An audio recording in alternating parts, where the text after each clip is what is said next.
Bharat Russia business ફોરમમાં પ્રધાનમંત્રી મોદીએ કહ્યું 2030 સુધીમાં $100 બિલિયન સુધી પહોંચશે દ્વિપક્ષીય વેપાર. પીએમ મોદીએ રશિયન પ્રવાસીઓ માટે 30 દિવસના નિઃશુલ્ક વિઝાની કરી જાહેરાત. તો રાષ્ટ્રપતિ પુતિને ભારત માટે તેલનો અવિરત પુરવઠો ચાલુ રાખી કરી જાહેરાત.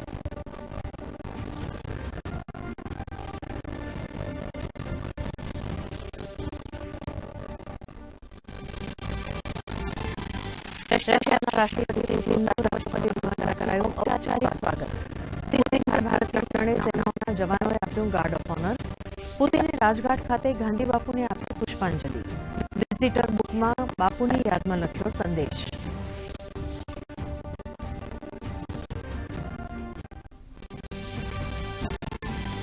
કેન્દ્રીય ગૃહમંત્રી અમિત શાહ અમદાવાદમાં સાંસદ ખેલ મહોત્સવમાં રહ્યા ઉપસ્થિત. ગાંધીનગરના મોટી આદરજ ગામમાં અનેક વિકાસ કાર્યોની આપી ભેટ. તો અર્થ સમિટ ઉપરાંત સ્વદેશોત્સવમાં પણ આપી હાજરી.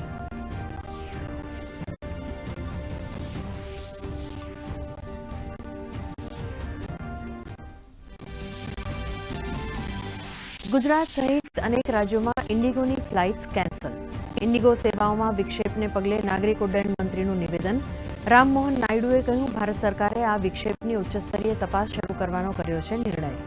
ઇન્ડિગોના સીઈઓ પીટર એલ્બર્ઝે અસુવિધા બદલ યાત્રિકોની માંગી માફી.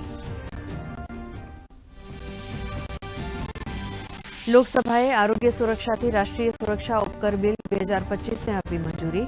નાણામંત્રી નિર્મલા સીતારમણે કહ્યું, આ બિલ જાહેર આરોગ્ય માળખાને મજબૂત બનાવવાનો માર્ગ કરે છે મોકળો.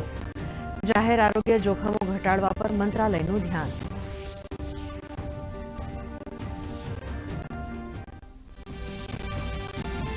આરબીઆઈએ મૌદ્રિક નીતિની કરી જાહેરાત. રેપો રેટમાં કર્યો 0.25%નો ઘટાડો. હવે દેશમાં 5.25% રેપો રેટ લાગુ. રેપો રેટ ઘટતા હોમ લોન થશે સસ્તી. આરબીઆઈ ગવર્નર સંજય મલ્હોત્રાએ કહ્યું, ચાલુ વર્ષ વૃદ્ધિની દ્રષ્ટિએ સંતોષકારક.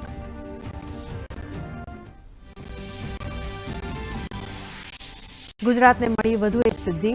8.42%ના વૃદ્ધિદર સાથે દેશમાં સૌથી મોખરે.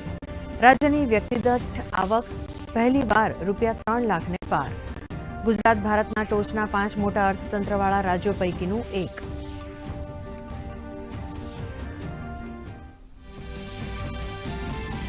આઈઆઈટી ગાંધીનગર ખાતે ગુજરાતની પ્રથમ ઝેન ઝી થીમ આધારિત પોસ્ટ ઓફિસનો શુભારંભ.